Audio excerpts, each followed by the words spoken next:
Here sits a stage, waiting for its next production. The stage is a beautiful island, lush with flora of all shapes and sizes, many as of yet unseen by living eyes. It rests nestled in the middle of a vast, sprawling ocean, filled to the brim with its own mysterious bounties. In the middle of this island sits the centerpiece, a new tree sprouting up, enveloping anything in its path with thick, powerful vines. It holds the key to a well, a wish, a miracle, the key to bring the dead back to life. Who deserves it? Who can say who deserves it? Our actors wait in the wings, a scribe, an entertainer, a farmer. Will they answer these questions? Will they fall to mortal folly? Will it be funny, though? The audience murmurs in anticipation. The lights dim. The audience hushes. The orchestra hums. The curtains draw back. Welcome to the show.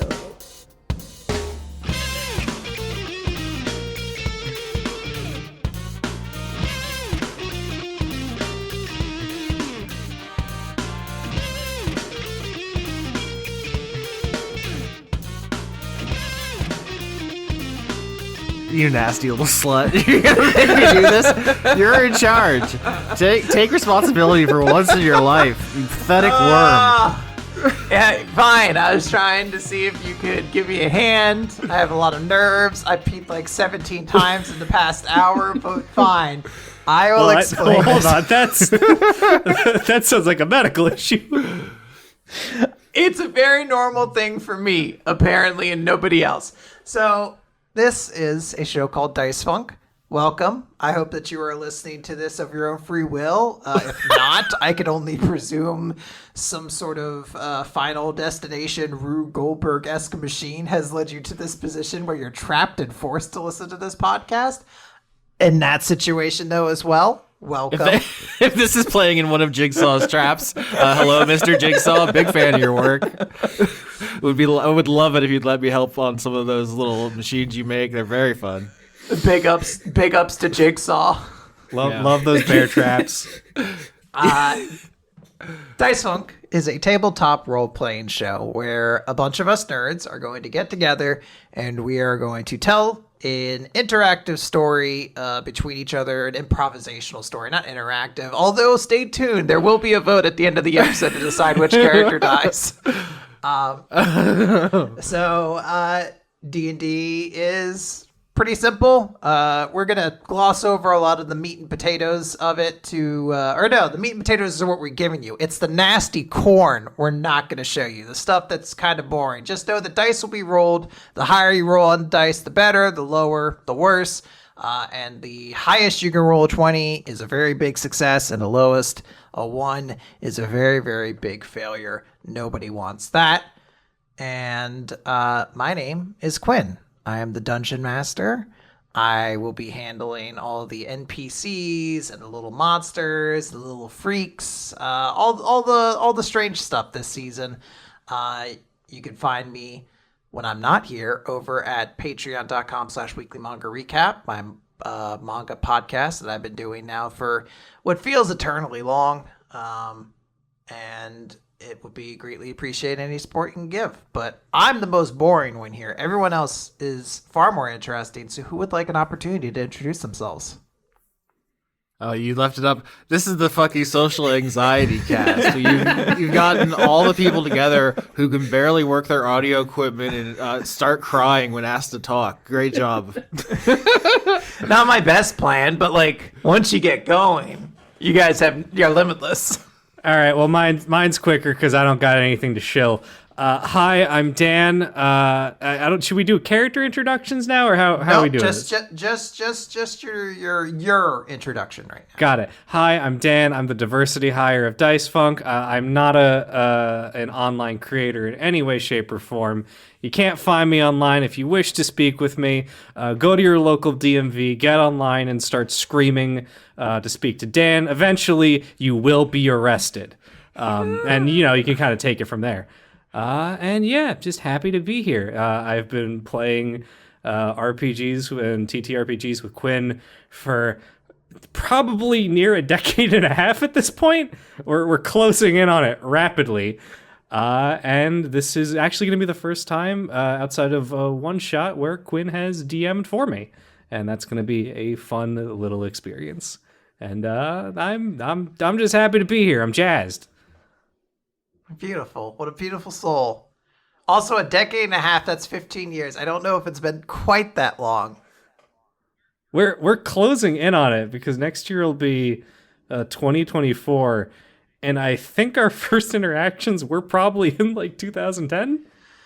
I don't like this. I don't like this number. Actually, You're throwing out at me. Actually, a little bit before that. Now that I think about Nope, it, I don't like this. I want to hear somebody else that's not making me feel ancient right now.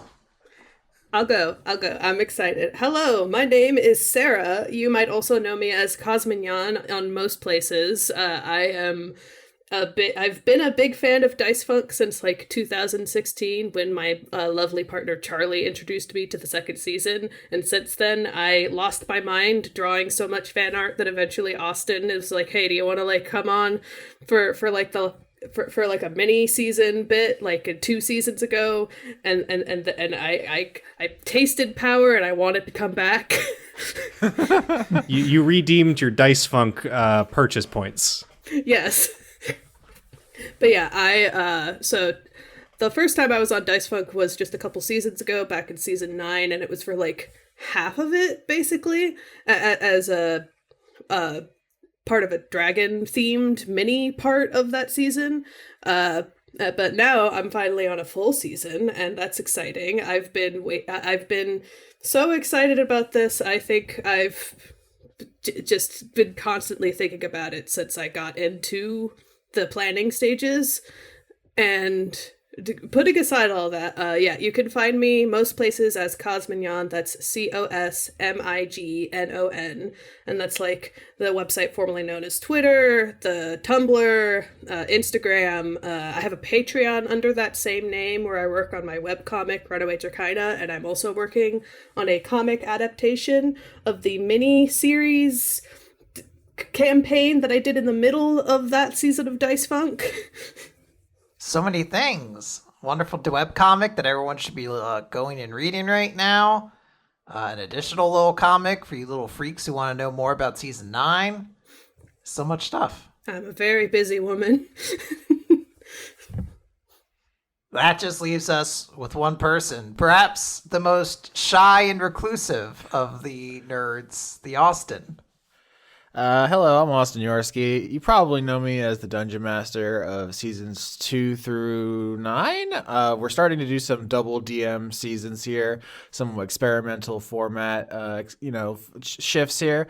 I am going to be DMing half of season 11. I don't know how many people hearing this know that already, but I'm a player on this side. We'll discuss the sides a little bit more in a second, but I'm excited to play. I always have a great time being a character because it's less preparation and more destruction, more mischief. But if you want to find Austin Yorski, I'm at my name. I have very simple branding. Patreon.com/Austin Yorski is the main thing. I would definitely recommend going over there because just for a single American dollar, you can have access to the bonus show, Spew Punk, where we talk about whatever the fuck we want. It's video games, movies, books. We have a book club. We're reading stone cold classics like Left Hand of Darkness and absolute drivel like Stephen King's nonstop torrent of bullshit.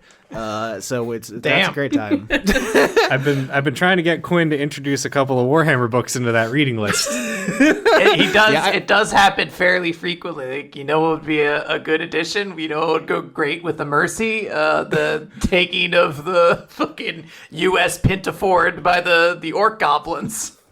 Yeah, you read Infinite and Divine. It's a space buddy cop rivalry shit with ancient Egyptian robots. I've actually heard good things about some of the Warhammer novels. I'm not even gonna act like I'm too good for it. Well, there's like 100 of them, so you have a pick of whatever the fuck you could possibly want. Yeah, but that's Spew Punk. It's just $1, and it's a great time. We have a lot of fun over there, so I would recommend that. Dice Funk's always free, and there's 11 seasons of it now, so catch up if you haven't.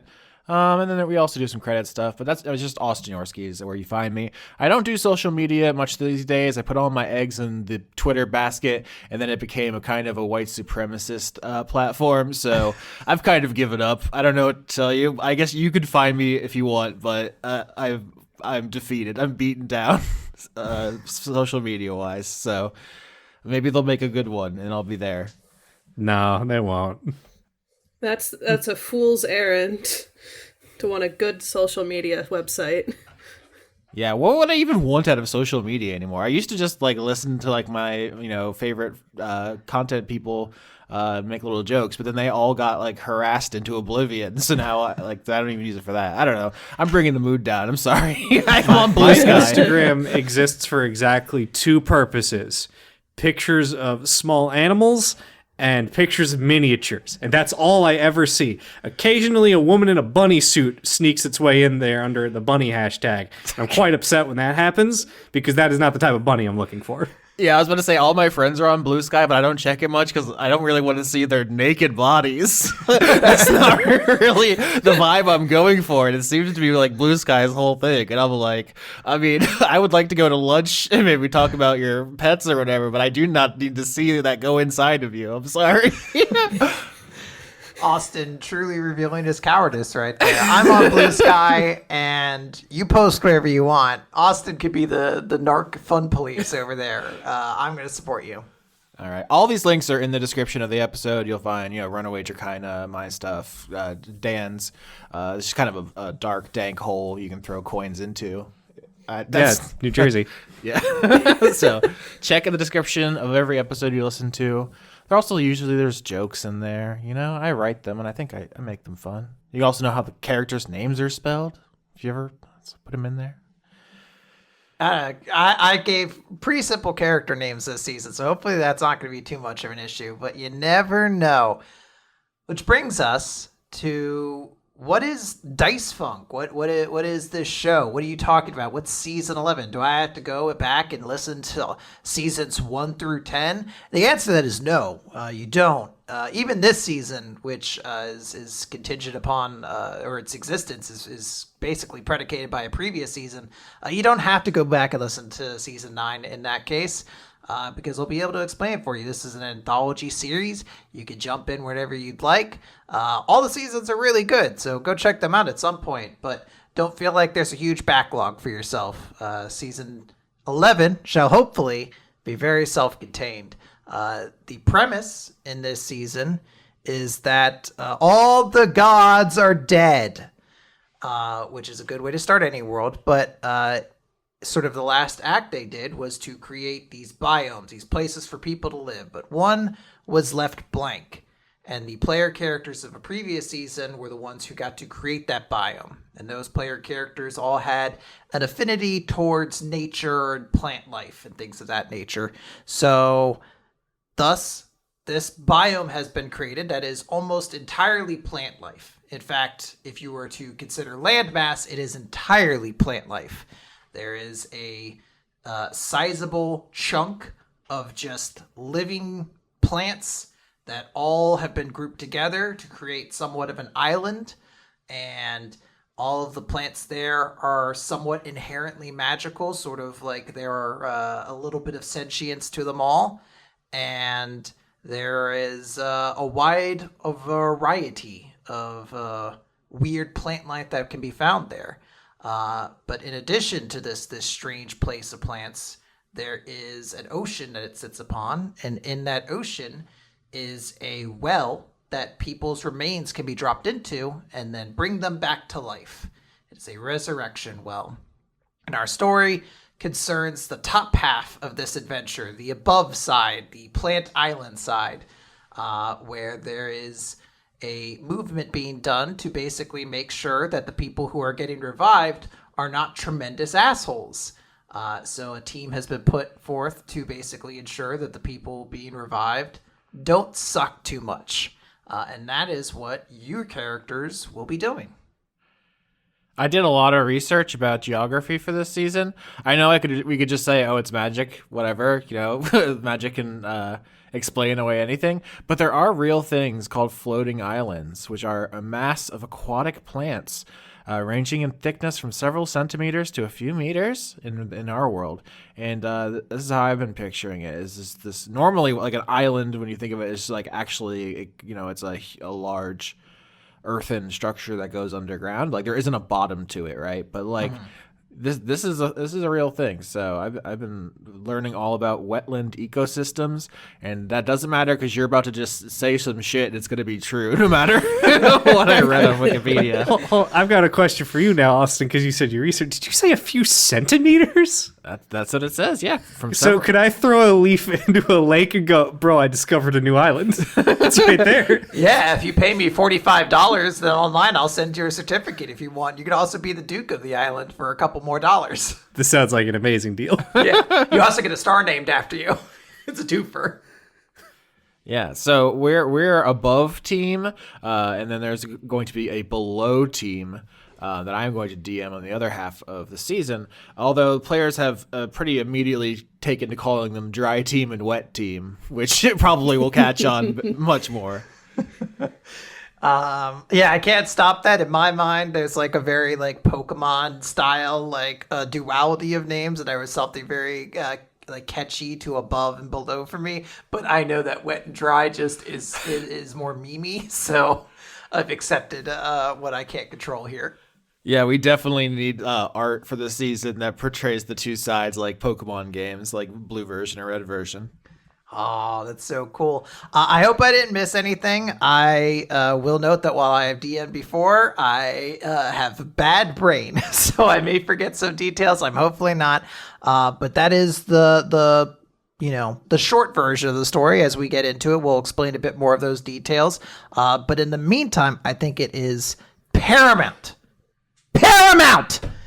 that we talk about the amazing characters that you guys will be bringing to the table who we're going to be following for this adventure. I wonder if that's going to be on the recording. You shouted so loud it clipped the Discord audio. All we heard was like the last time, so it was just like, mount! That's all you needed to hear. You got the gist. Sublime! I figure we could probably introduce characters in the same order we introduced ourselves, so I guess that would be Dan first. So I was a little bit naughty, and I'm sort of using this as a backdoor for season 13, just a little bit. I am playing a character named Stranger, who is a Harvestkin, and you may be asking, what the fuck is a Harvestkin? That doesn't come up when I Google anything related to D&D. It's a pumpkin person. Yeah, I'm doing it. You can't stop me. I needed my plant person to be this. There was no other option for me. Stranger is a druid. He is based off of an eladrin to make his mechanical aspects of his species function. He is sort of this ephemeral, like philosophic weirdo who's drifted in from parts unknown, at least to the people in the immediate vicinity of this area, to learn more about the well, how people are being revived, what choices are leading to who gets to come back or not. And he has a number of concerns about this sort of thing. He is a Circle of the Moon druid, meaning he has a specific fixation on transforming into animals and the like. In this case, we're flavoring it as different kinds of pumpkin-like monstrosities. And his background is a, what is it called? A Golgari agent. So the black-green guild from Ravnica, meaning that he has some abilities to quickly get through natural places rapidly in a number of spells and the like. And I think that gives a quick overhead view of him. All right, Stranger, Harvestkin Druid. Everybody's excited. Pumpkin monsters. Dan will have 1,000 miniatures to post up online every time he turns into something. I'm very excited for it. I did like how he said, "You can't stop me," because I absolutely would have tried to stop him, and Quinn is just a perfect to just drive over like a bump in the road. Just bump. And I'm like, thank you. Oh, you know what? I guess that is the important thing to know. Part of the reason why he's here is his people are often intentionally planted their seeds in the corpses of the dead. So, for example, his body is intertwined in the ribcage of a man long dead whose story he doesn't know, and his people in turn are rather concerned. What happens if you try to revive a person that they are physically growing out of? All right, so a really relatable character. I think everyone knows a guy like this. I'm sure you're picturing him in your head. You're like, yeah, Dave, he works at 7-Eleven. It's kind of a Dave situation. So, What? You've never had someone try to take back their donated organs? oh my God. You can tell this is going to be one of our more normal seasons. This is going to be an extremely normal season. All right, so we have one person growing out of a corpse. What about our next character? Are you also growing out of a corpse? No, I am not growing out of a corpse. I'm going to be playing Lilian Sparridge. Faye is a Dryad Bard, and specifically, Faye is a Bard of the College of Spirits, but I've kind of reflavored it a little bit to be specifically floral themed. I cannot find my damn note about what I renamed the title of College of Spirits to, but I think it's like the College of the Theater or something, because Lilian, as a bard, is not a musician, but an actor. Specifically, Faye is more versed in backstage, like, prop setup and stuff. And the reason that Lilian is here in Plant World to begin with is because Faye had a close friend of theirs that unfortunately passed away, and Faye brought them back to life by bringing them to the well, and now wants to extend that same opportunity to as many people as Faye can. And just an extra note, you might notice that I'm using Faye Fair and they them pronouns for Lilian. When this episode goes up, I will have a little chart I will put in the Discord so that everyone can see it and know how to say it. Awesome. So we have a little theater nerd who's very excited to see the stories of the world and tell these sort of checks into other people as part of their art form. Exactly. It's like going to the theater of the mind. Well, that's a good phrase. Someone should coin that. Yeah, I'm the first person to ever say it. I'm going to check right now. Theater of the mind. Let's see if anyone comes up. Why is this all porn? What's happening? Oh, never mind. This is the wrong browser. This one's... I've made this one unusable. Never mind. Oh my God. Can you imagine this being your first season of a show? We're just like, listen, what if everyone was plants and also we're weird? I'm sorry. Oh, last thing, I forgot. Lilian's name is Lilian because Faye is based off Lily of the Valley. So imagine that when you're thinking of a dryad, but with like white petal hair and like light green skin that kind of looks like a lily of the valley. Uh-huh. All right, Lilian Sparridge, Dryad Bard. We got one more character left to talk about. Is it the best for last? No, probably not. I feel like those are pretty hard to follow. There's going to be a lot of people who love the actor bard and the creepy little pumpkin weirdo, but I'm playing maybe a more traditional Dungeons and Dragons character. I'm a fighter. I'm a level 5 fighter. I don't know if he said our level, but I think on both above and below, we're going to be level 5.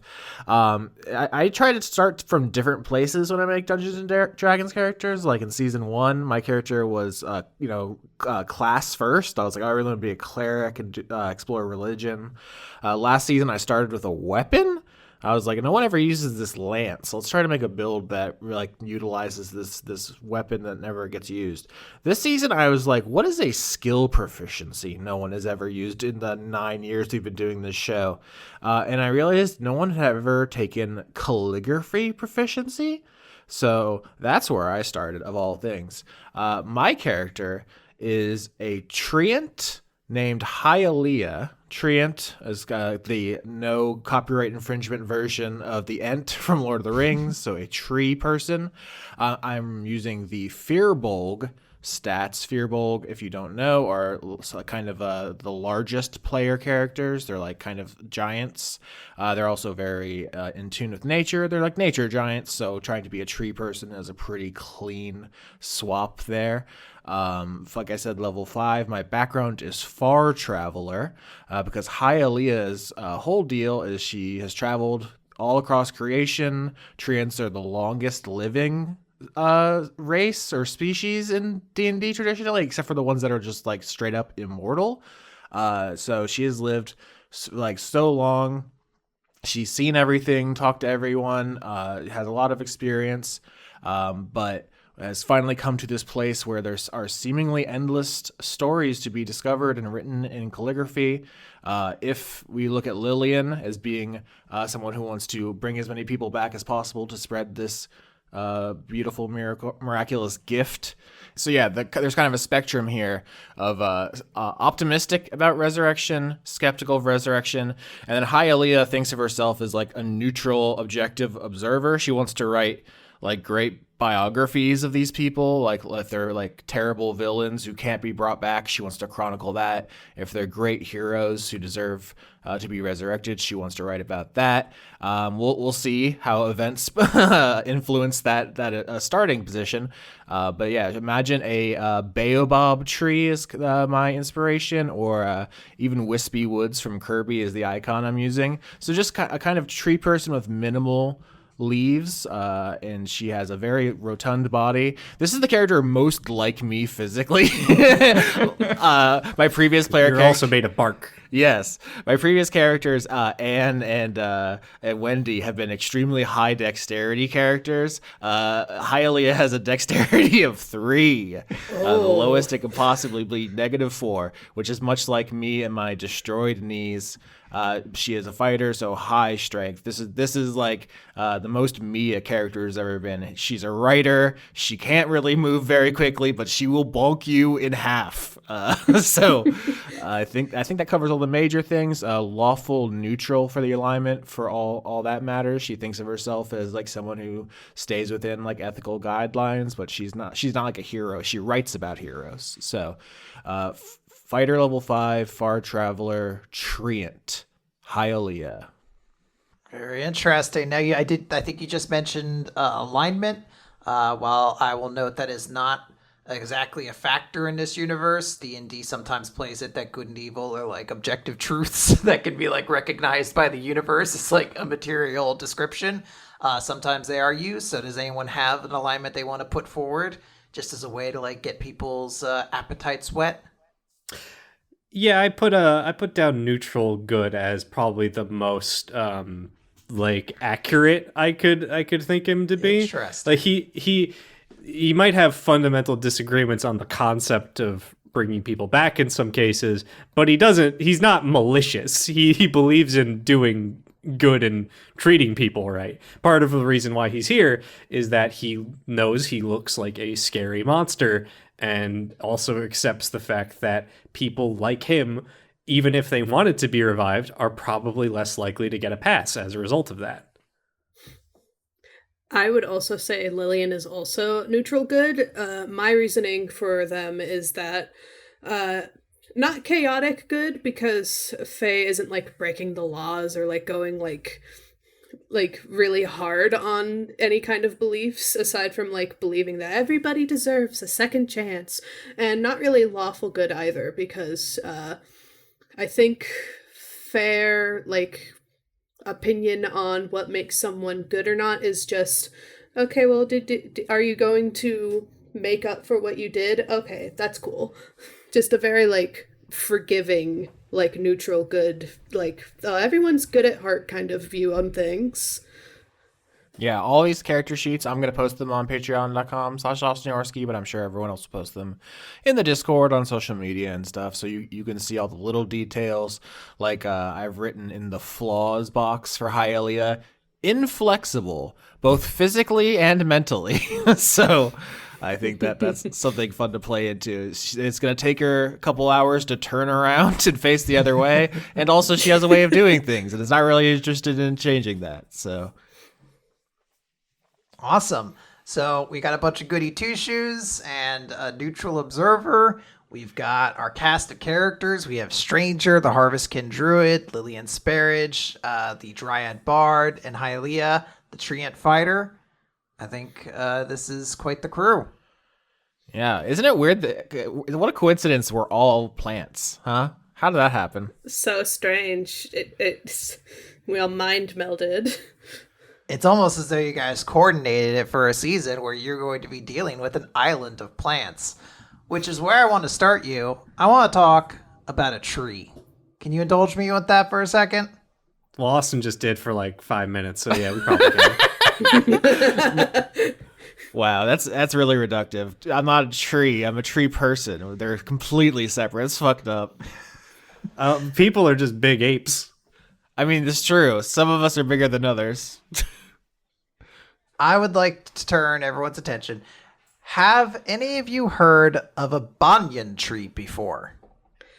That sounds familiar. Not only have I heard of a banyan tree, there's a million of them where I'm from. I sent you 1,000 images on my last trip to Florida being like, look at these sexy trees. They're so cool. Yes, these are astonishingly cool trees. They are basically what looks like a kind of like a rat king of trees, honestly. Like it's all these trees that are like amalgamated together. Also, don't search Rat King on your own. Don't, just for your own sake. This is a bunch of trees that look like they have like kind of combined together and then sort of just jut out. These things are massive. Some of them can be the size of like several football fields. And you all are standing in front of an enormous one. This one is kind of impossible for you to truly comprehend the scale of because it is ginormous. It is sort of this giant focal point that you can see from any part of the island. And you are near kind of the bottom of this tree where there is sort of a crude entranceway. And there is a gentleman standing at the entrance who I'm going to add a little icon for. It might take a second.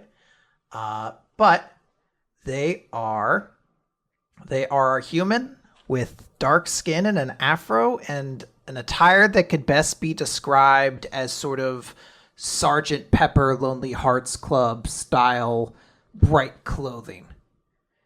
And they are going to approach you and say, "Hello there, folks. Y'all the new vibe checkers?" Oh my god, look at this gentleman. Why does he have so much style? He do be dripping. Oh, he's from the wet side. He's got so much drip. We're already adding so much lore. Yeah, Hialeah's walking towards the extremely dripped out gentleman, and just like I think sketching the place. She has a big scroll and is already trying to draw the scene. So that's what she doesn't answer the question. She's being rude, I think, deliberately. It should be noted this character kind of laughs and looks back and forth towards Hialeah and Lilian, and just sort of turns his attention exclusively towards Stranger. He says, "I apologize. That was maybe a bit rude. You see, I'm already a bit acquainted with these two as they've spent some time on this island, but you are the new one here, so I think I have most of the explaining to do to you." Stranger will take this like low exaggerated bow. He doesn't have like bones or anything because he's just made out of vines. He doesn't really have like lower body. He kind of moves like a 1920s rubber hose cartoon character. Like he's just approximating like humanoid movement for the courtesy of others. And he like takes his hat off and goes, "Yes, it is nice to meet you, and I am here for the position." So So you're a pumpkin made of vines moving like a Fleischer cartoon. Yeah. Okay. It's fucking sick. Well, I can't say it's much of a position, partner. There's not really a pay associated with it, if that's what you're here for. Consider this more of community service to an extent. There's a lot of expectations riding on all y'all, because we provide here a pretty important service to not just this island, but the whole world. You see, inside of this tree is quite a stunning power. And we have all these people coming to this here island trying to find out if we can bring back their folks. And it's tough. That's demanding to bring back anybody, especially without any idea. Make sure we're not bringing back, some serial killer or something worse. But this island, this tree, has a special little ability that allows us to sort of peer inside of a person, get a chance to know them, ruminate around in sort of their history, and gives you an idea on who they are. I don't know if this is the polite term to call it, but I just came upon calling it vibe checking.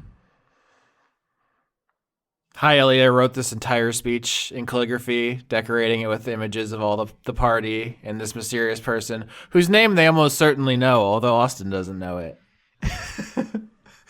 Yes, sorry, I forgot to have this character introduce himself. He says, "My name is Speaker Mox. Just Mox for short. But some of the people here on the island, longtime residents, have taken to referring to me as the Speaker. Perhaps because I can hear this big old tree back here." You can speak to it? I mean, all of us can speak to it. Hearing something back, though, seems to be something only I am able to do.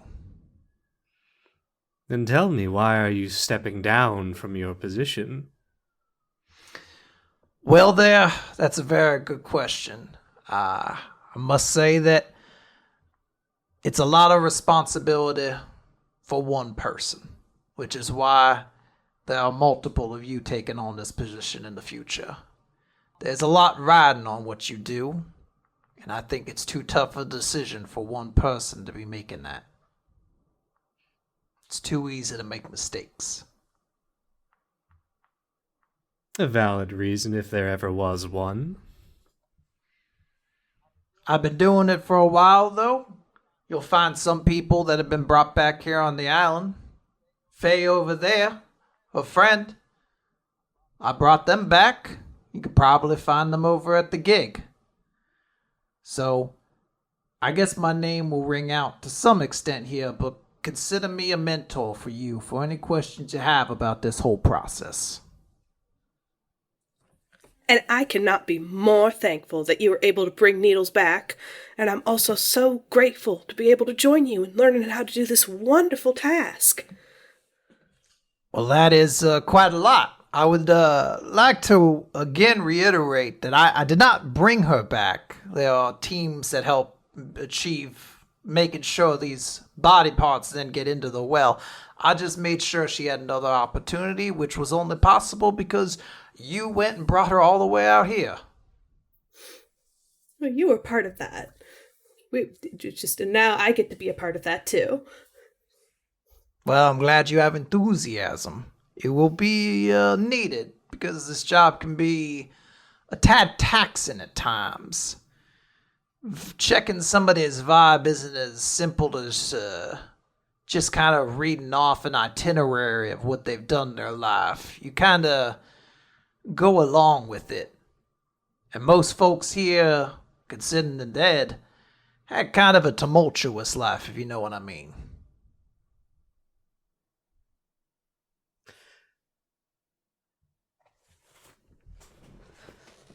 Pray tell, Mr. Mox, what was your criteria?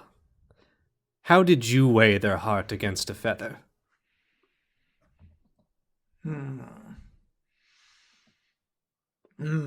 That's another good question there, stranger. I guess if I had to say, I tried to gauge whether the world would be a better place if I brought them back or not. If it was sort of a net good sort of situation. But as I said, it's not always easy to tell about that. Sometimes what you see about people can be misleading, and it takes time to sort of get to the core of who they are. I hope y'all like mysteries. Oh, I love mysteries. That's one of my favorite kind of genre to perform. One of the better selling genres of fiction. She says, not looking up. Yeah, I think when Mox says that his main criteria is if the world it would be better off with them in it, Stranger just sort of like hums in confirmation. Like, I've heard what you've said, but doesn't really like give any reaction that would indicate his opinion on that criteria. Hialeah has an ability called Speech of Beast and Leaf, which is from the Firbolg abilities. Advantage on charisma checks to animals and plants.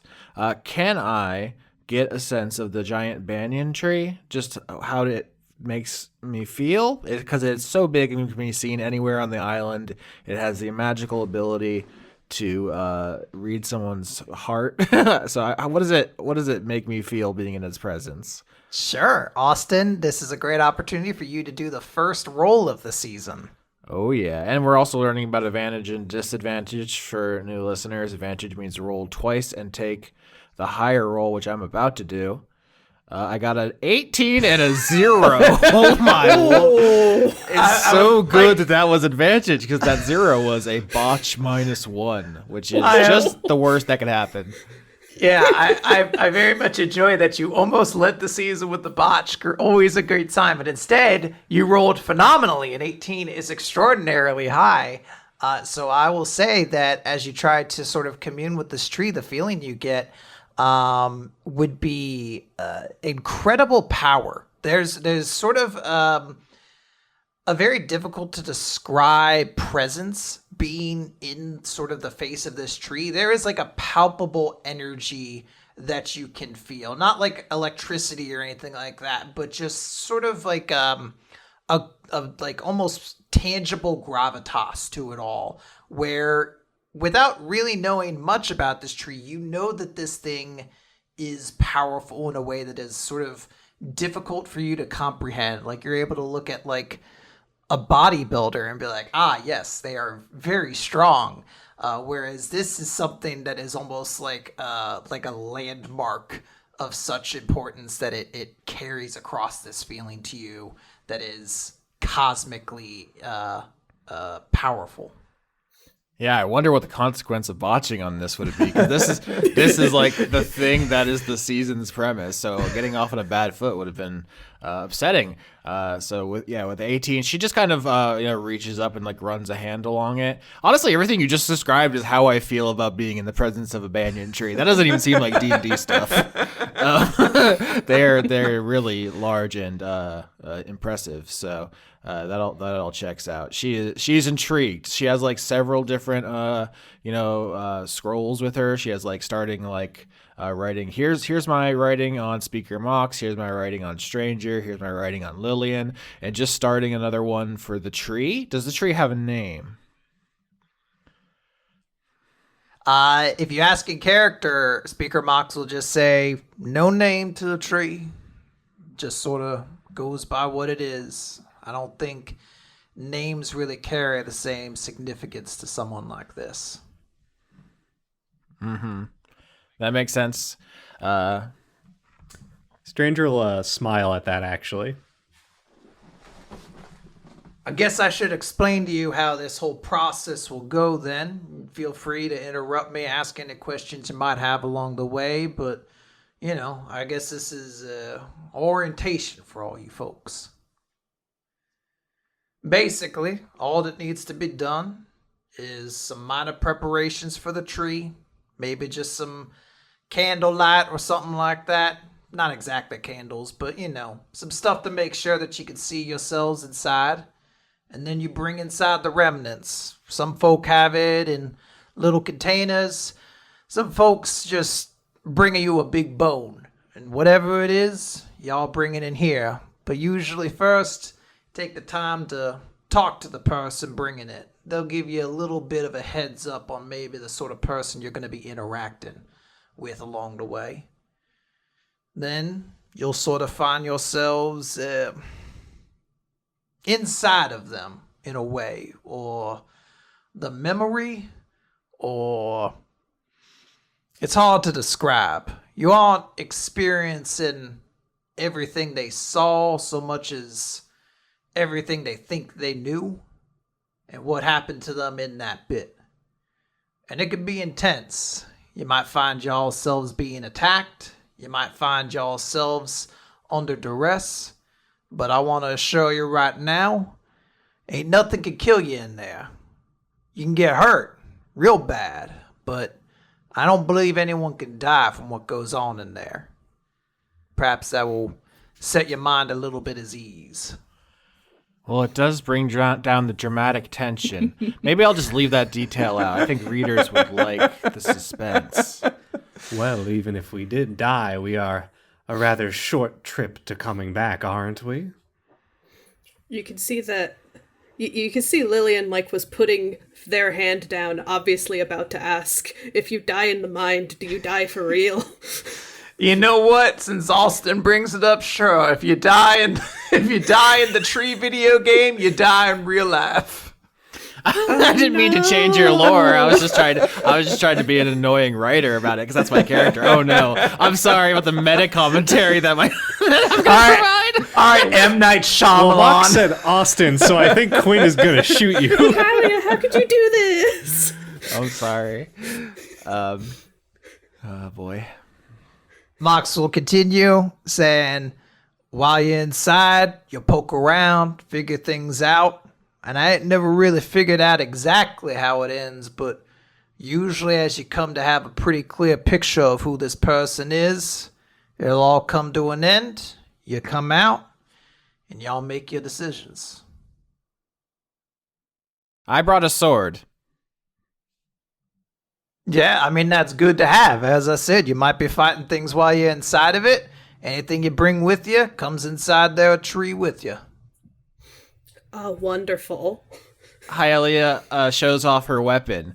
They don't make swords Treant size, so her weapon, which is flavored as a longsword for statistical purposes, is actually a bundle of like a dozen other swords she has picked up along her journey. Sometimes she just finds them. Sometimes people try to jump her, like bandits on the road, and she just takes all of their weapons and makes a big composite weapon. Same thing with her shield. Her shield is like 20 other shields melted together to be for a person her size. So both of her weapons have this very strange cobbled together look. They don't seem particularly high quality. Like her sword isn't like sharp or good, but she just has the strength to reduce someone to paste with her pure brawn. So that's her strategy.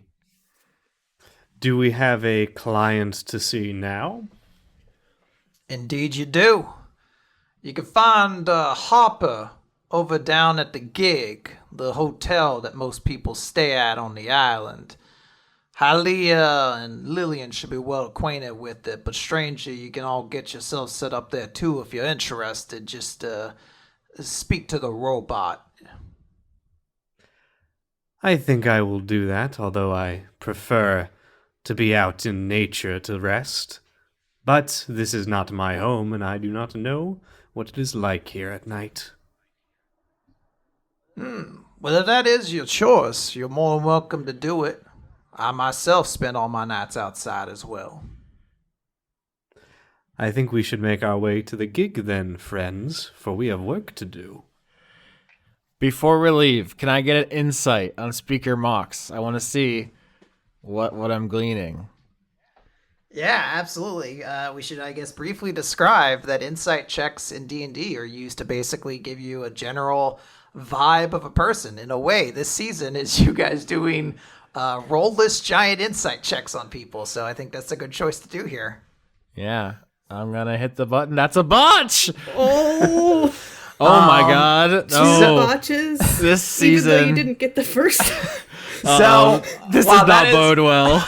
That is very bad. I will say that in many things in D&D, you have the opportunity to do it with a group of characters. So I will present the opportunity for Stranger and Lilian to also offer an insight check as well. Sure, why not? I'm good at that button. I got a crit. 27. Oh no, is this how it's gonna be? Is this the season where Dan just owns my ass in front of everyone? I can't remember how to connect D&D Beyond to the Roll20, but I did also get a crit 28. Holy shit. So this could not have gone more radically different. This is, I guess, a good reason why you should do everything in teams, because Austin went from having to almost eat his ass in his first roll to everybody helping out. So I will say with these 2 crits, you guys get a sign from Speaker Mox that he is genuinely trying to be helpful. But this also seems to be somebody who has a lot of weight on him. It is somewhat difficult to see, but anytime you do get to glance at his eyes, there is a wariness to them. This person seems to have seen a lot. Hialeah, you just think Speaker Mox is cool, though. You're like, look at this style, look at this drip. This guy is just absolutely fantastic. You can't imagine there being anything wrong with this person. Just writing a big calligraphy picture of the guy. It just says the coolest guy ever. Just drawing Bruno Mars on this scroll. Is that your reference for the coolest person ever is Bruno Mars? I didn't say she had good taste. I'm just saying that's what she did. Take that, all you Marsiacs out there. So we've established that like this is a very taxing job, and as you noted, it's like we're potentially experiencing how they died along with other things. Has there been like any notable revivals right before he gave up this position, or people that tried to get revived that might be like causing this breaking point for him that we might be aware of? So I will say that both Lilian and Hialeah would know that Speaker Mox has only stepped down from his position as the vibe checker very recently. But any more information than that would be something you'd have to check with sort of characters in the game world to figure out. Fast travel to gig. Let's go to the gig. Wonderful place. Yeah, you guys are going to be traveling to the gig. I just always need to check. Are there any conversations you all have with each other as your newfound co-workers along the way? Yeah. Stranger will turn to Lilian and ask them, tell me, why did you choose to bring your friend back? Well, we had started getting really close back when she came to through my town back in good old nature biome, and we'd been friends for a couple months before that. Just the worst thing happened, and I had to come and find her like that, and it was just the saddest thing. And she never really mentioned any family or anything, so I thought, well, it's only fair to give her a second chance. So I came all the way from nature over here to nature 2, and I did everything I could to make sure that she could get back. She is possibly one of my dearest friends. One of your dearest friends now, but at the time you say that you did not know her quite well? We had just been getting started to know each other. It'd been a couple months before that happened. I see. Thank you for telling me this. Of course, I love talking about my friends. Hialeah, anything you would like to say to these two people? Yeah, I'm thinking we're so weird. We're just the weirdest little group of fucking creatures. We're all actually, I think maybe a fun question to ask is Hialeah is I imagine to some degree slower than the rest of the party. Like, what's your character's move speed considered? That's a great question. I think technically it's 30, which is like human, because although she does move her body slower, she's just much longer legged.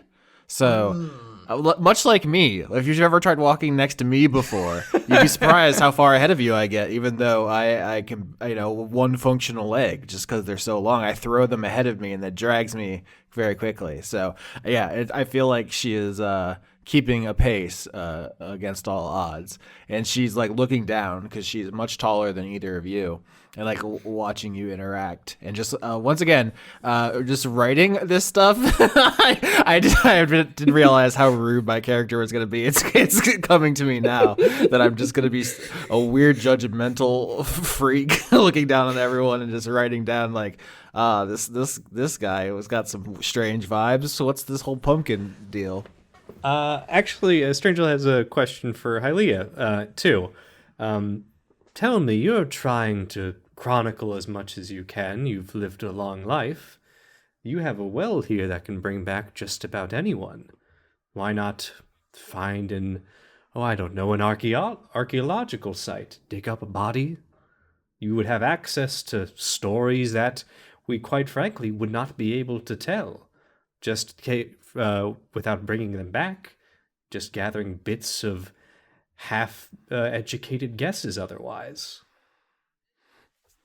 Yeah, I believe originally it was first come, first serve, and then just so many people started making a pilgrimage that they had to, create some kind of system. So the queue is, what's it up to, Mox? 10 years, 20 years? How long do you have to wait? I mean, it'd take a couple years sometimes. Depends on how long you're willing to wait, though. People drop out. Exactly. I mean, that's what we're trying to help the situation, because the worst thing to do would be to just let anyone do anything they want, and then we have a bunch of villains running around while, the serpent's gobbling up all the nice people. Have you seen it? I've seen a drawing of the serpent, but I haven't seen it in person yet. I can't say that I have, although I have heard it is rather interested in riddles and mental games. You think that's true? I heard that too. I thought that was like propaganda, or it's like they're trying to make you think, only the smartest people can get past the snake. But I was like, that can't be true. Snakes can't talk. They don't understand riddles. What's a riddle to a snake? How many eggs can you fit in your mouth? Well, generally, it's one with a snake. I'm trying to think if Lilian would have seen that, because I don't know how the actually going to the well part works, because they brought their friend here and Barb is back. It did work. But I don't know if Lilian would have gone down into the water part. I don't know how that works. Yeah, my assumption is all the dry characters are going to stay dry, all the wet characters are going to stay wet, and there will be very little crossover, just because we can't breathe each other's atmosphere. Although we're about to reveal the one location where they may interact. But my starting assumption is that nobody in above team has been below, and nobody in below team has been above. Right. So Lillian's just has also heard about the riddle snakes and thinks it's very fun that they do riddles. Continuing the conversation about reviving people, Strange will ask Hialeah, what do you believe the base criteria to bring someone back is? I've written a lot about some people who are considered very bad, and you always find out they have good things about him, like, oh, he was a war criminal, he ate babies, but he really liked dogs, and he made really cool paper mache sculptures. And then there's heroes who are oh, he saved the realm, oh, you put out all the fires at the orphanage. But then it's he chewed with his mouth open and he snored so loud. So people, there are lands of contradiction, and I'm just gonna try to keep an open mind for the details. I'm an objective observer. I have to go where the story is, and I can't just insert myself in my own values and biases. I think in a way this job isn't so much about choosing who to revive, it's more of choosing who you have to kill. She immediately writing that down. What a hard line. That's pretty hard. Going back to all my little drawings of Stranger and making him 10% cooler. On that note, would I be able to get a perception check from everybody? Sure. If you ask nicely. Please. Please. 18. 11. All right, we got an 11, an 18, and an 11 from the party. That is a pass. Hialeah rolled the highest, so I'm going to say from your tall vantage point, you were able to spot what looks like an altercation about to happen between several creatures on this island. As you are able to spot, you can see 3 predators, and it looks like 1 prey, but it's a little hard to make out the details from here. Would you like to investigate any closer? 3 predators. Is Arnold Schwarzenegger the prey? So the whole party's going to go? Yeah. Yeah.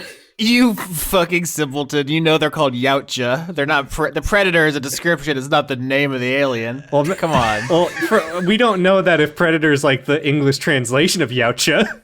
We don't speak Yautja. You're trying to cover up for your ignorance. If they were Yautja, Quinn obviously would have said that. I have been getting a shocking number of predator lore TikToks recently. That's on you. You're watching them, so it keeps giving them to you. Well, I don't know what really started it. It just occurred. Yeah, I mean, if we're seeing an altercation, I am going towards it, but also, and I'm sorry I keep saying this, definitely describing it, writing it down, drawing pictures of it. This is my thing this season. Actually, should I just make a calligraphy check because I have proficiency in this? Yeah, absolutely go for it. 17. Yeah, how would you like to describe it? How does your calligraphy come across? Is it obviously it's sort of flourishing by design, but like what particular applications does Hialeah bring to it? So there are paint us a picture. So there are a number of different calligraphy styles. Like every culture kind of has an equivalent. I did, some research into this, but I'm not an art historian by any measure. I will say the thing that jumps out to me because of my predilections is a manuscript illumination in Bibles and stuff during the medieval period. There's a video game about this that came out recently. But these kind of writing in text, like big, broad, clear writing, and then all these tiny intricate drawings that go around the text, so it creates this. It's both functional and beautiful is the idea. Calligraphy, literally Greek, meaning beautiful writing. Awesome. So I would like to describe some of the creatures you come upon, if that's okay. An image has just been added into the Roll20. Fuck you. Would someone like to describe this for me? Fuck It's a dandelion. It's a lion that's a dandelion. It's got a little puffy tail. How is this not a Pokemon already? They fucked up so bad. They made a grass cat and then they just made it like a guy. It's a magician. How dare you? That's a man. That's a person. Yeah, so this is a creature that is resembling a lion. It has a big fluffy mane. It has a tail. It's cat-like. But everything on this island, I need to stress, is plant life. There is no fauna exactly. This is just a different kind of flora, really. It is what is called a dandelion. And there are 3 of these surrounding and stalking sort of a bull equivalent of this, or I guess, what do you call it? What's the family name for like cows? Bovine? An ungulate? Line, yeah. Ungulate, yeah. Ungulate. It is surrounding a lone bovine. Oh, bovine. Okay. I put the wrong emphasis. I was really like Christopher Walken announcing the Foo Fighters, where he's like, Foo Fighters! For a second, I was like, a cow made of ribbons? I don't see how this... Austin, cut out the part where I was stupid. It's a bovine. Get it? Yeah. So I'm drawing the dandelions and the bovine, and I'm loving it. This kicks ass. Yeah. I would like to note these names, not designed by me. These are all names taken from our excellent Discord, which you can always join completely free. You can find a link on any episode. A lot of great conversations happen there. I think Stranger sees this like predation happening, and he cocks his head for a moment, but he's very nonplussed by it. He feels no need to interfere in the natural order here. Damn, I really thought you two were going to step up. Oh no, we can't be so passive. Please, Lilian, please be a good person. I was really hoping that I could try to maybe, like, animal handling, maybe try to get the lions to disperse in some way. I don't know if they want to fight anything, but I think that seeing like a cow, like a little bovine, like being surrounded by animals would make Lilian so sad.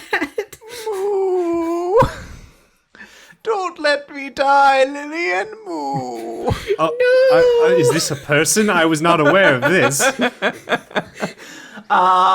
No, this is just Quinn making silly sounds. Yeah, absolutely. Roll me an animal handling check to see if you could defuse this situation.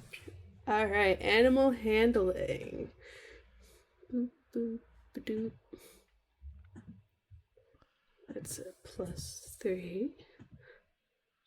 I got a 12. So you are able to get the attention of these lions easily enough, these dandelions. Their attention is turned to you, but I will say that they are not completely dissuaded from this situation. In their mind, they're like, there's still more of us than you. You're just one person. We can eat you too if we want. Damn, the math really does check out, though. I would like to say that the image for this, at least somewhat successful animal handling, is that Lilian pulls down like this green and gold masquerade mask over their face. This is their arcane like focus as a bard, and like kind of like did like a cartwheel onto the scene to like get their attention. Like, whoa, look at me! Don't look at the bovine, look at me!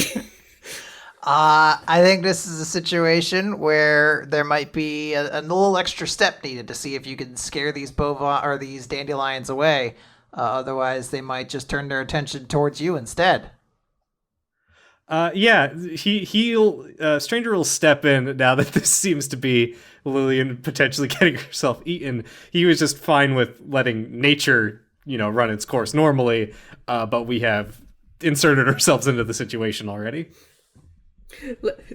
Just like it, I'm imagining this scene happening as like maybe like Stranger's like, oh yeah, circle of life, yada yada, and then Lilian just starts making like a fucking clown of themselves. Stranger will cast Entangle to try to wrap up these dandelions, so Lilian can and the rest of them can skedaddle away while they're caught up. Can you describe to me what the spell Entangle does? Grasping weeds and vines sprout from the ground in a 20-foot square starting from a point within range.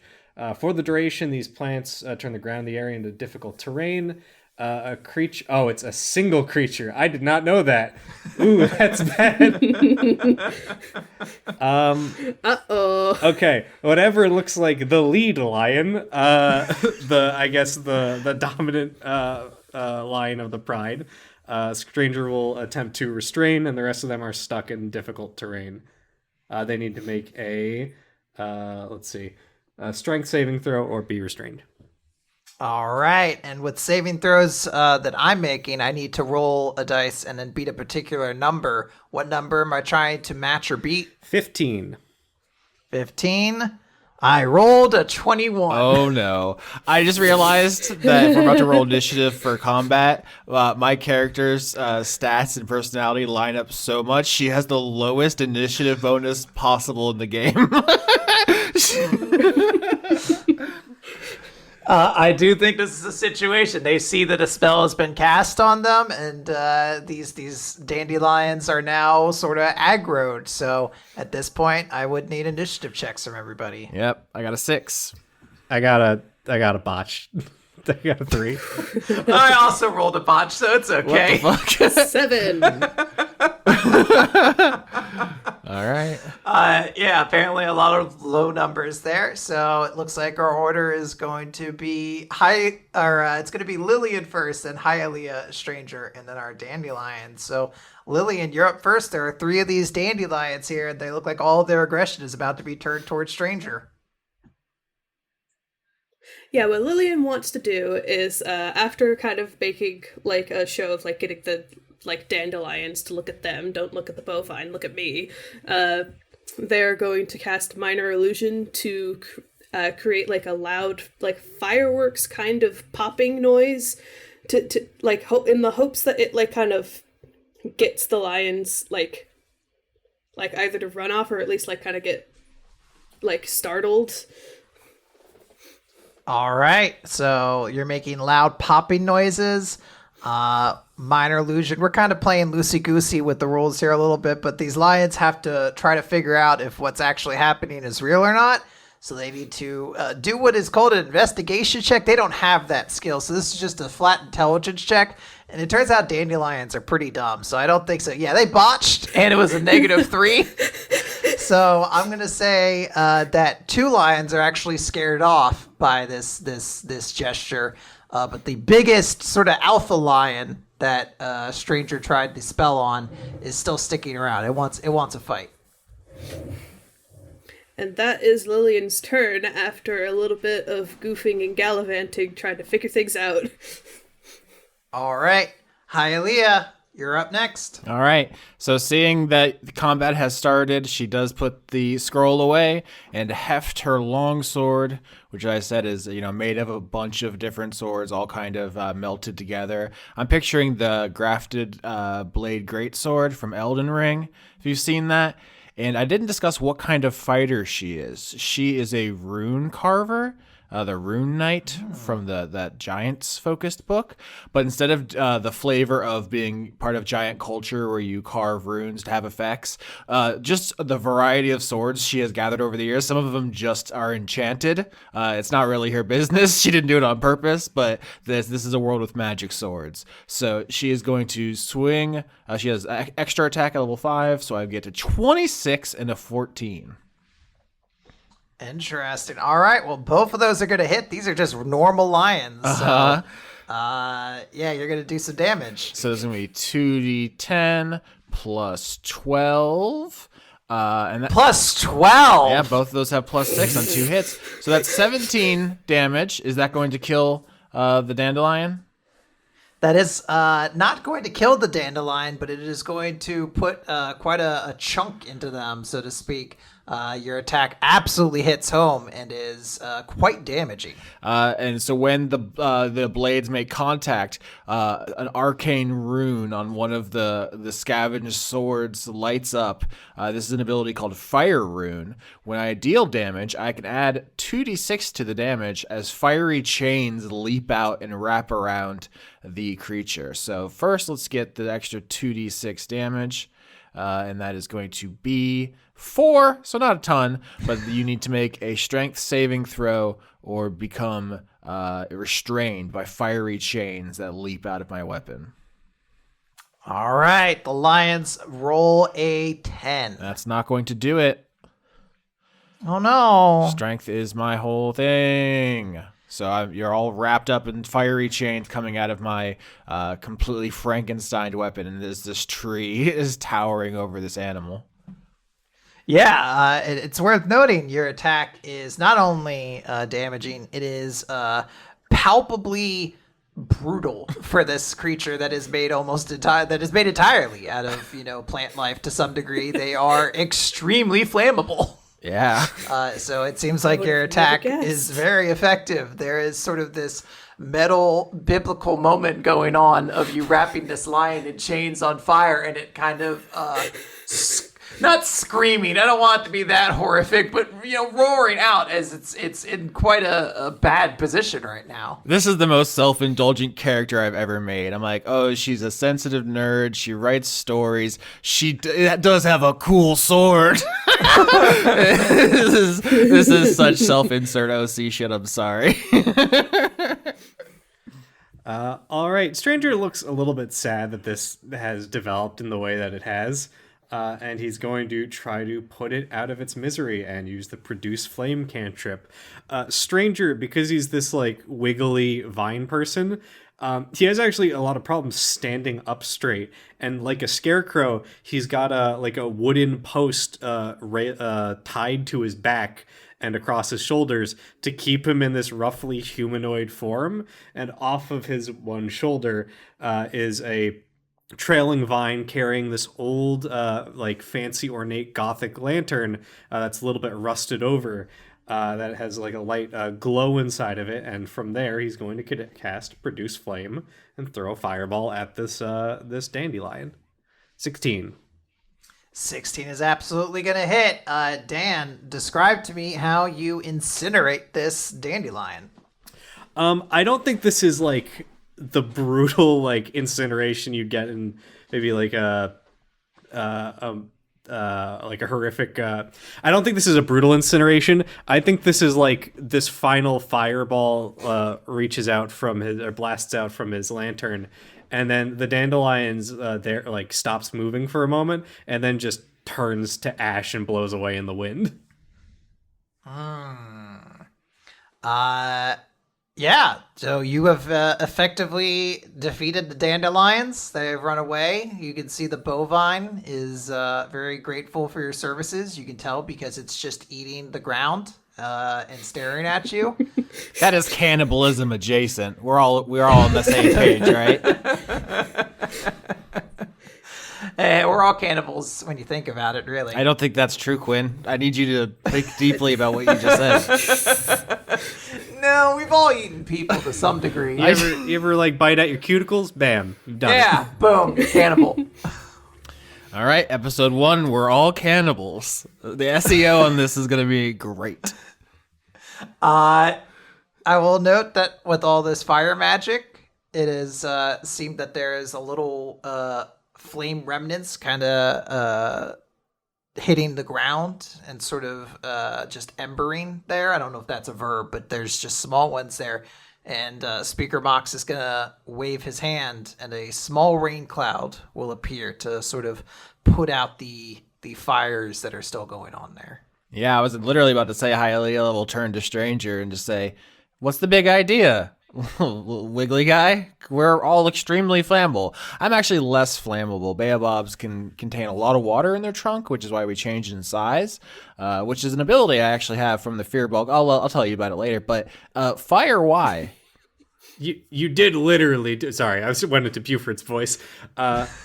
You did quite literally do it a moment before I did, so I figured you were setting a precedent there. I have no control over what these swords do. I just glued them together. You should probably remove that one then. I'm afraid I think it's glued to another one that will explode. I don't want to move it. They have so many abilities. This one, can you hear it whispering? It keeps telling me to kill. This one's very nice though. It just shoots tea out of the tip. Where'd you get the whispering sword? We have a lot of those where I come from. Where do you come from? Are we just still going with like the biomes, X biome as the name of the place? Or are these like countries now? No, I think eventually they'll all get real names. I mean, although I'm literally from Florida, which just means like flower place. So, that's how names can happen sometimes. But no, I think most of the biomes in the world have, less rigid names. I'm from, well, let's say a little bit far away from here. Mysterious. I would like to add that while those two were having sword conversation, Lilian was dramatically yelling to the bovine, "Be free, you beautiful creature! Get out of here!" Oh my god. And now Stranger will ask Lilian a philosophical question and say, "Tell me, do you think the dandelions deserve to starve to death?" No. I would just like to make sure that the bovine stays alive a little longer. They're kind of starting to, like, cry a little bit. Very emotional about that very kind of nothing thing. Like, just like one cow. Yeah, Stranger won't press the issue further, but he's taking note of how Lilian's reacting. Absolutely. I think both of us were like, yeah, that's animals. That's fine. But then she got involved. I was like, well, we can't let our coworker get mauled to death by 3 lions. So that's why I got involved there. But I think I more agree with you, or my character does. I don't want to see any animal violence. I pretend I do not see it. All right. If there's nothing else, we're going to continue on to you characters reach the gig. Yeah, the aforementioned area where below characters and above characters can interact occasionally. This is kind of the center point of some of our pre-production. Tell me about this, Quinn. It's so exciting that you're the lead. You're the first recording. You're kind of, if you think about it, in charge. I hate it. I'm vomiting in my mouth every second. So yeah, there have been a lot of different variations of how this season was going to go, and I'm sure we'll talk about it to some extent later on. But one variation of the story we were going to do was going to center around a giant hotel. And while things changed, the presence of this hotel is actually a factor that stuck as sort of this connecting point between the wet and dry, the above and below teams. So as a sort of stark anomaly amongst all of this plant life, there is a structure that is partially made using sort of flora to help with, holding things together, but otherwise is using some measure of like actual constructed material, stones, bricks, stuff like that. A sort of quirky hotel. It is well put together. Like it is not a stopgap sort of construction, but it is clear that like tons of different sorts of materials have gone into the construction of this place. There is not a lot of flourish to it on the outside. Everything seems very like structurally fine, so to speak. But everything looks very good, and this place is sort of an easy landmark for you to find because as it sort of sits in this location where there is absolutely no other kind of civilization around it, really. Yeah, plant creatures, plant people like us don't traditionally that much housing. We like to vibe out in nature, I think, as everyone has expressed. But this is a place where people come from all over the world to try to get their loved ones brought back. So there's got to be a place for them to stay. And this is the beginning of this whole kind of economy. We're going to talk about this on below as well because they're doing stuff down there. So the actual element that these two share together is an element we will explore together. But at this moment, it is worth noting that this is a rather large building. Because there are all sorts that come here. So even with Hialeah's great height, the doors sort of go far higher than even your height could reach. It seems like this place is designed to make sure even the largest sort of folks are able to get inside if they need to. Yeah.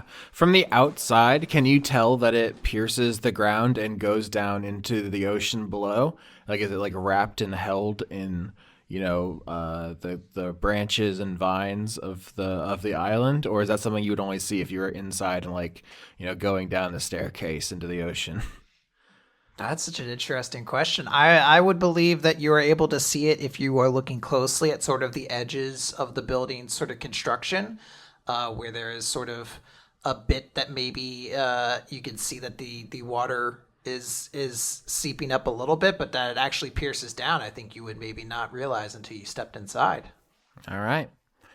So we're going in. All right.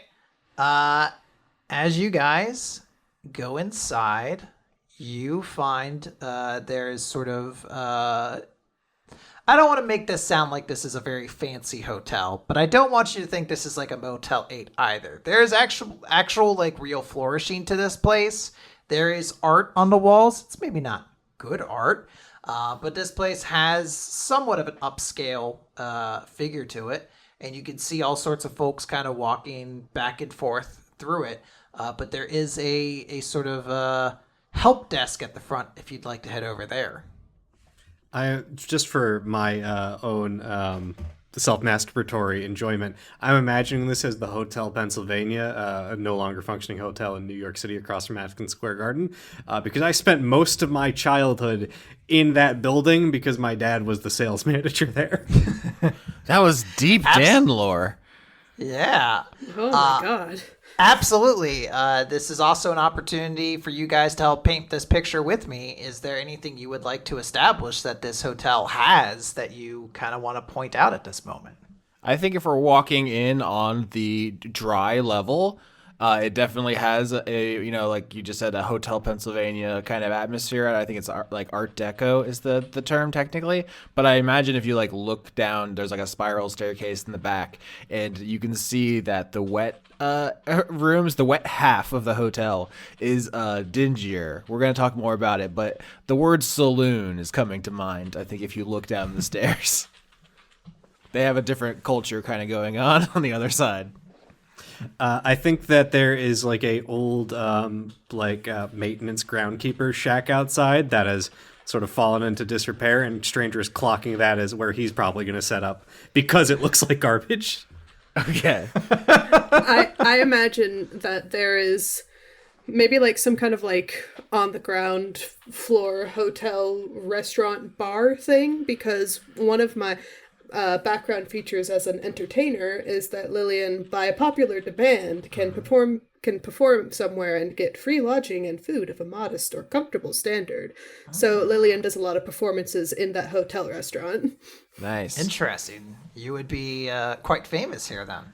Because this is based off the Hotel Pennsylvania, there are going to be a couple of rooms with bed bugs in them. Stranger, are you famous? Because Lilian just explained that, you know, that feat or that the ability you get. I also have something like that for my background called All Eyes on You as a far traveler. People are like, oh shit, you've seen some stuff. You're kind of like a big deal. Are you the only one in our group who isn't a big deal? Yeah, I think Stranger is this like non sequitur almost. I think honestly he didn't even get official passage to this island. I think he got on the back of someone's produce cart, like a cart full of pumpkins, just masqueraded as a scarecrow for 9,000 miles or however far it took him to get here, and then just got off the back of the cart. Well, yeah, I mean, Hialeah would even ask, like, how did you find out about all this? Like, I'm a very well-respected author. My connections cross the continents. You know, Lilian performs to raucous crowds every night. You're just a little man. What's up with that? Where I'm from, we have, let's call them headhunters. My brother is one. And some stories made their way back to us, and, well, the people that keep me in employ, the people I care about and work for, had concerns about this place, and it was decided that I, as a more level-headed member of my group, would be the best to learn more of what exactly goes on here. You're a spooky little fella, ain't you? I try. All right, we got this vibe for this place now. We've had some conversations about how spooky Dan's character is. What would you like to do? You're inside of the gig. The world is your oyster. I just need to tell this quick story about the Hotel Pennsylvania. My dad, so my dad was the sales manager there for years, right? Most of my childhood, I spent a ton of time there. I was once told the story that my dad was showing the hotel to some people that were like planning a big event, right? And they'd have to rent out a bunch of rooms. And he went into the ballroom talking about how clean and nice the place was. and a mouse ran across the floor at that moment, and in a panic, he just stepped on it and then did not move from that spot. Oh my god. That's the whole thing. You and I both have hotel stories. I lived in a hotel for a whole year. I think I've told that story on a podcast or two. So we are uniquely equipped for this setting. We're hotelsmen. Mm-hmm. We are the sweet life of Zach and Cody. Oh my god. Good luck with that. Oh, Sweet Life of Zack and Cody season. Let's go. That was literally a previous idea for this season. Yeah, I mean, it's kind of we're kind of doing that, but not committing fully to the bit. We're going outside to see a tree sometimes. Yeah, I would like to go to the front desk and ask about where to find our very first vibe checking client, Harper, I think you said. Oh, it's not the I thought they were a Harper, the D&D faction. Is their name Harper? No. Their name is Harper. I thought you were like, Austin, I've established the Harpers are still around. You dick. You can't contradict me. I couldn't give less of a shit about D&D factions and lore. I hope all of it burns. Oh my god. Okay. Okay, yeah, you approach the counter and you are greeted with this little fellow. Oh my god, I get to see little fellows. Oh, it's a robot. Oh, I hate it. It's a kindly robo-grandpa. Could you describe what you're seeing? I'm seeing a bald robot man with a silver, walrus mustache. Yeah, what if Colonel Sanders was a UPS delivery guy instead of whatever the fuck he did? I play Liza P. This guy's evil. Oh yeah. It looks like he looks like the puppets from Lazy Town, the ones that kind of have like a uncanny way they move their mouths. Mm-hmm. This person is a Warforged that is in the appearance of an elderly man with very notably a silver mustache.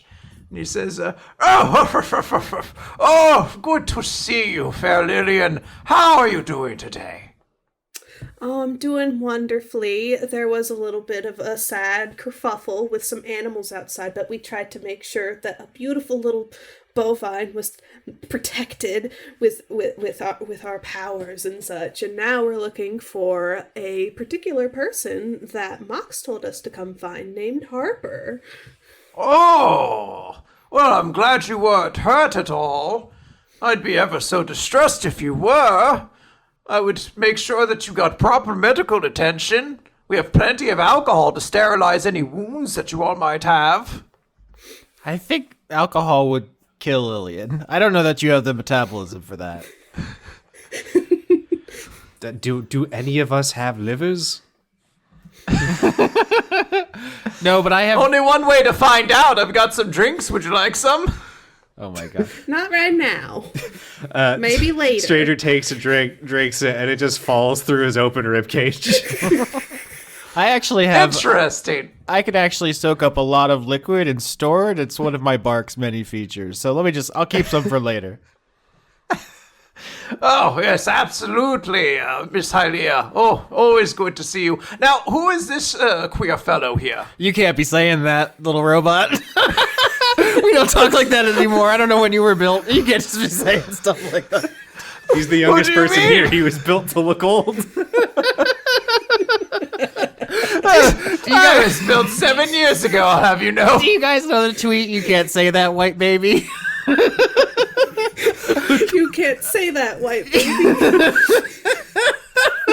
Sorry. I'm assuming this character is referring to Stranger. To Stranger, yes, the person who has a corpse hanging out of them. I am, I suppose, the new hire.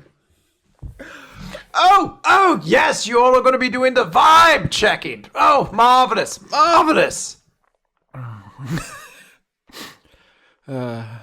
So it's not a Harper, it's a person named Harper. She's crossing out her previous description and covering it up using a calligraphy technique called pentimento, where you erase your errors by painting over them.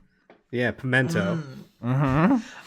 Park's gonna say, "Oh no, Harper, you must know him, Hialeah. You've seen him around. He's the handyman here. Makes sure everything here in the gig topside stays tip-top shape."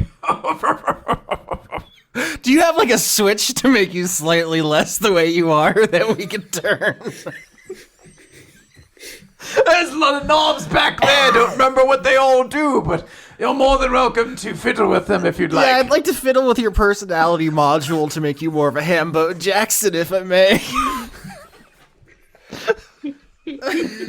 Oh, there's gold up in them there hills. I'm sorry about your character, Quinn. This robot's gonna have a different personality every episode. Parks, as this character introduces themselves to you, stranger, is going to say, "Oh, yes, I think you can find Harper outside, hard at work, making sure that the hotel can continue to expand in case we need to take on more residents. Should I get you a room here?" I see there's an old shack outside. Is that currently in use? Well, I think Harper stores things in there he needs for building, but otherwise is unoccupied. Then I think that will suffice. Are you going to make it a haunted shack? Well, I think I would have to kill someone for that, and that's not really in the job description here. It's actually the opposite of the job description. I'm just checking. You're a rather spooky fellow there yourself. I think that's a little bit racist what you've said, but sure. But you are correct. Yeah, you can't be saying that, white baby. Oh dear. I'm really taking a lot of walks on this conversation, aren't I? Well, if you need me for anything, I shall be here cleaning out glasses and re-examining my way of looking at the world. Spooky is actually our word. Oh my god. Oh dear. I'm sorry. Just don't worry about it. If we need anything, we'll let you know. Oh, excellent. And I hope to hear one of your performances again soon, Lilian. They are always so marvelous. Oh, don't worry about it. I'll be doing another one real soon. Is Lilian Flapper? Is that the accent? I thought it was a Southern earlier, but now I'm like, oh, we're doing. I have been having the hardest time because I want it to be kind of like a Linda Belcher, New Jersey kind of thing, but it just kind of slides into Southern, and it didn't help that the first person that we heard talk aside from the three of us was Southern. Yeah, I was going to say we've had a Southern. Dan is doing some kind of mildly sexual thing, and then you have your accent. I was like, oh, I guess I'm not going to do my over the top weird tree voice. I'm just going to be regular. So that'll be my. I wasn't trying to be sexual. Please do your over the top tree. If I don't get to hear the weird over the top tree voice, I'm going to be very upset. I'll save it for an NPC on the wet side. Just imagine that I'm trying really hard to do a Linda Belcher and failing, but you have to work with me here. 100% of doing a silly D&D character voice is just trying it and then watching it slowly become something else over time. All right, so let's go see Harper.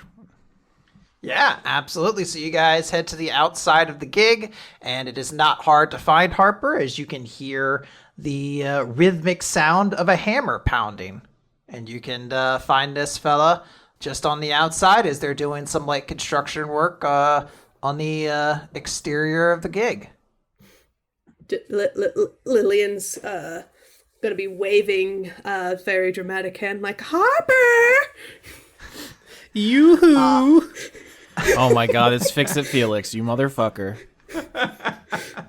The individual you see is a human male who is in what seems to be his late 20s. His skin is rather bronzed from what looks like a lot of time out in the sunlight. He has very, very thick eyebrows, and his overalls seem to be covered in dirt, rips, and stains, but he seems blissfully happy nonetheless, and he waves, he's like, "Oh, there, Lilian! Good to see you there! How you doing?" I spoke too soon about the I'm accents. doing wonderfully! Me and my new friends here were coming over to see you. Mox sent us over. Oh, wasn't this just plumb wonderful? This is great. Hey, shucks, I haven't even said my name. My name's Harper. I'm a construction here over at the gig, and he is going to sort of like dry his hands on his overalls before offering Stranger a handshake. Be like, well, I don't even think I met you. Yes, Stranger will extend his hand. He's only got one hand, and it's just this little ropey, gloved, like skeletal hand on the end of a bunch of vines. And the other arm is just a mass of vines that he manipulates things with. And he gives him a loose shake, and it is nice to meet you. Oh, the pleasure's all mine. Love meeting new folks like yourselves. While Stranger's grasping his hand, Stranger is kind of dirty. He's never washed any of his clothes. He looks like a raggedy scarecrow, and he's also sort of colonized by nature. So there's like some mites, beetles, etc., just crawling amongst his vines, and there's he has a familiar, but because he's a druid, he has to expend druid wild shape to make it act as a familiar. So he's just constantly followed by this oversized fat crow that nests in his helmet, in his hat. Well, this is an interesting little situation. I will note that Harper does not seem to be bothered by like how dirty you think your hand is or anything like that. He shakes it very happily and just kind of has a big beaming smile on his face. When we were walking up, what was he hammering? He's just looks like he's hammering some boards into the side of the building, maybe looking at like sort of replacing a windowsill that's sort of or not replacing, but adding a windowsill to a room that's kind of unfinished in construction right now. Okay. Hialeah stabs her sword into the ground, just like as, a place to put it, so she's not carrying it around, and just says, "This one's chains. Fire chains came out from this one. I don't know, are you keeping track? I told you got to write down what all these swords do." Oh, yeah. Okay, hold on there just a second. And Harper grabs like a little notepad out of like a pouch on the front of his overalls. He's like, "Fire chains. Well, that's just plumb incredible. That seems bad, though. If it burned up the island, we'd all be toast." So you'll write down everything but what your swords do? I'm learning. We're learning. It's an adventure. I don't know what they all do. I don't know how to activate them. Sometimes you got to say a word. Sometimes you got to hit them just right. Well, I would think that you'd be taking the notes, not him.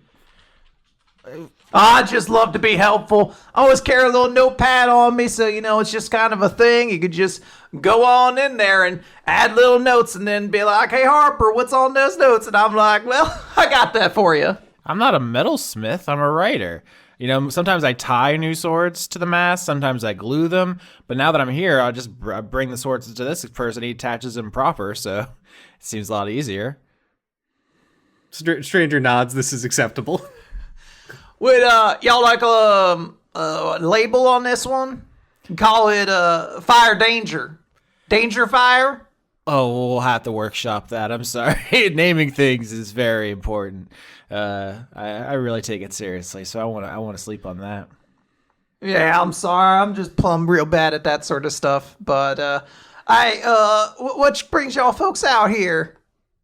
Like I said, Mox sent us over here. It sounds like maybe you have somebody that you might need to be bringing back.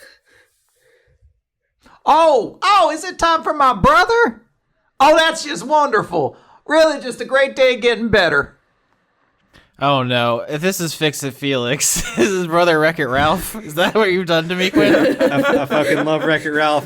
We don't even do a vibe. Bring him back. Bring him back right now. Put his ass in there. Oh no, I heard he broke the internet. We gotta put this motherfucker on We don't trial. talk about the sequel. We pretend that one doesn't exist. We don't talk about the sequel. It's so sad that Wreck-It Ralph never got a sequel. Damn. I've never heard this much vitriol for the Wreck-It Ralph sequel. I mean, I heard it was relatively unspectacular, but denying its existence is harsh. Yeah. It had that princess scene. Everyone went wild for it. It's pretty bad. I think a couple of potentially paid articles went wild for it. Oh my god. I just realized that I was just saying, oh, it's good to have a smith here, but I do have smith's tools proficiencies, and I have a rune that lets me get double proficiency in my tools. So I'm actually really good at that. I don't know why I was fronting. I just like to think that Hialeah wants other people to get involved sometimes. Yeah. I was just imagining it as like Hialeah having like a second like pair like a backup set of notes about the swords specifically, because that seems like an extra important thing to take notes on. Yeah, so I guess over the years she has gotten good at that by pasting shields together and stuff. But I guess she doesn't consider herself good at it, you know? Yeah. So you're like a high level amateur comparing yourself to masters. Yeah, something like that, you know? We're still feeling the character out. It's episode 1, you know? Yeah. Tell us about your brother. What was he like? Oh, Roman was a sweetheart. Never did anything wrong. Always eager to help. He was a real go-getter. You know, I love him. He's my brother. Can you tell us how he passed? Was it sudden? Whew, real sudden, you could say. Old Roman was, hurts to say, but, he died in a house fire. I see. So an accident then?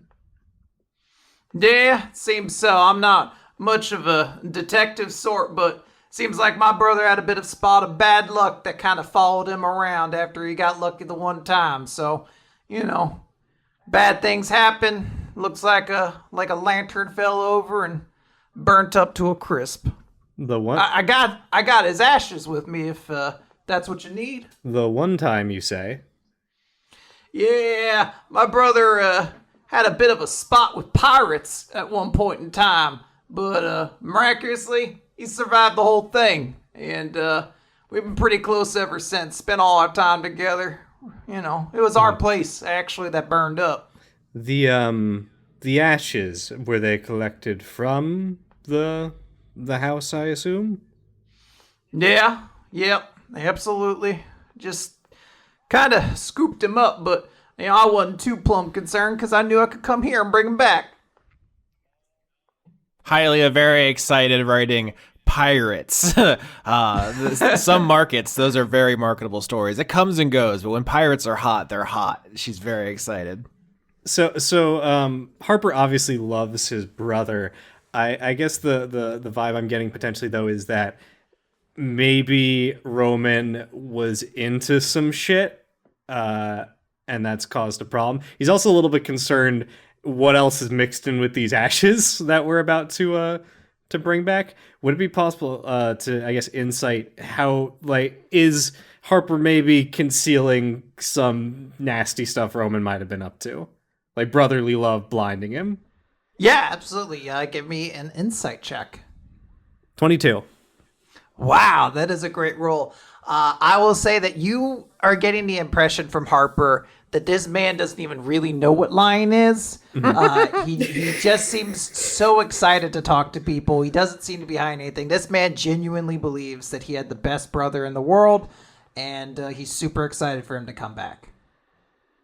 All right, and so the premise of this season, or at least for Dry Team, is we're going to take body parts to a magic tree, and it's going to let us psychonauts this guy and see if he was a bad hombre.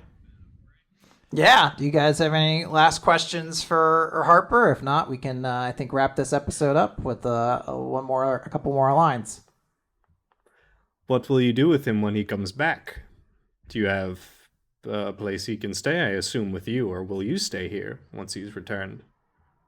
You know, that's a good question. I mean, I guess it depends what he wants to do when he comes back. I sure love the gig and everyone here. I mean, so many great people.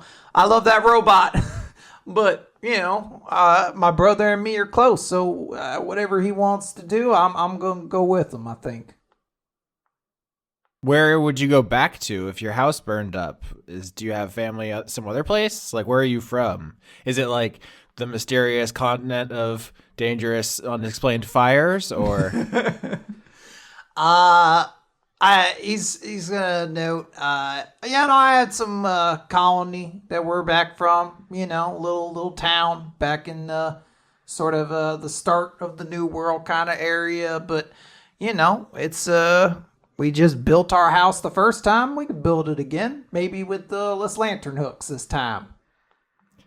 I'm sure that the rest of this arc is going to be learning about this guy, so we don't need to expend all of our roles and questions now. But I think history check, just to know about the area, any insight on pirates or this colony. Sure. 13. Based off what he's telling you, he's talking about a pretty nondescript place from back in the main section of the world. I'm not trying to get us into deep dice funk back history lore, but the vibe you're getting is that he came from a pretty small area with kind of a very tiny town sort of atmosphere to it. You would not expect there to be pirates there, but the New World is also a place with a great many different biomes that might have something to that nature. So it is not unthinkable for him to have crossed paths, or one of his family members to have crossed paths with him at some point. Does Lilian have any questions? I was trying to think about that. Or just anything Faye would like to say in general. I don't think Faye has any questions, but I think that Faye's going to say, well, we're going to do our hardest to make sure that make sure that your brother's able to come back safe and sound. And you could just hand that, I assume, an urn with the ashes in it to us, and we'll go bring that right over to the tree. Oh, that's just incredible. Yeah, y'all, I'm a hugger. I just want to give y'all a big hug. You're going to bring my brother back. Well, let's get a hug. He has his arms out wide for a big hug. Just Lilian will absolutely hug him. Very carefully. I am a crushing machine. I am the Mangler from Stephen King's The Mangler. Please be careful. Stranger will join and say, my people don't really do this, but sure. Well, now they do. All right. And with that, Harper is going to reach into a pocket, and he is going to pull out a small green urn, and he's going to hand it to you, Lilian. And he's going to say, I can't wait to see my brother again. Good luck, y'all. I'm really rooting for you. Lillian's going to hold this little urn very reverently, just don't you worry. We'll get him back to you. Unrolling a fresh scroll at the top, writing 2 brothers. It's about 2 brothers. I'm sorry. With that, Mox is going to turn to you all and say, all right, you got what you came for? Y'all ready to vibe check?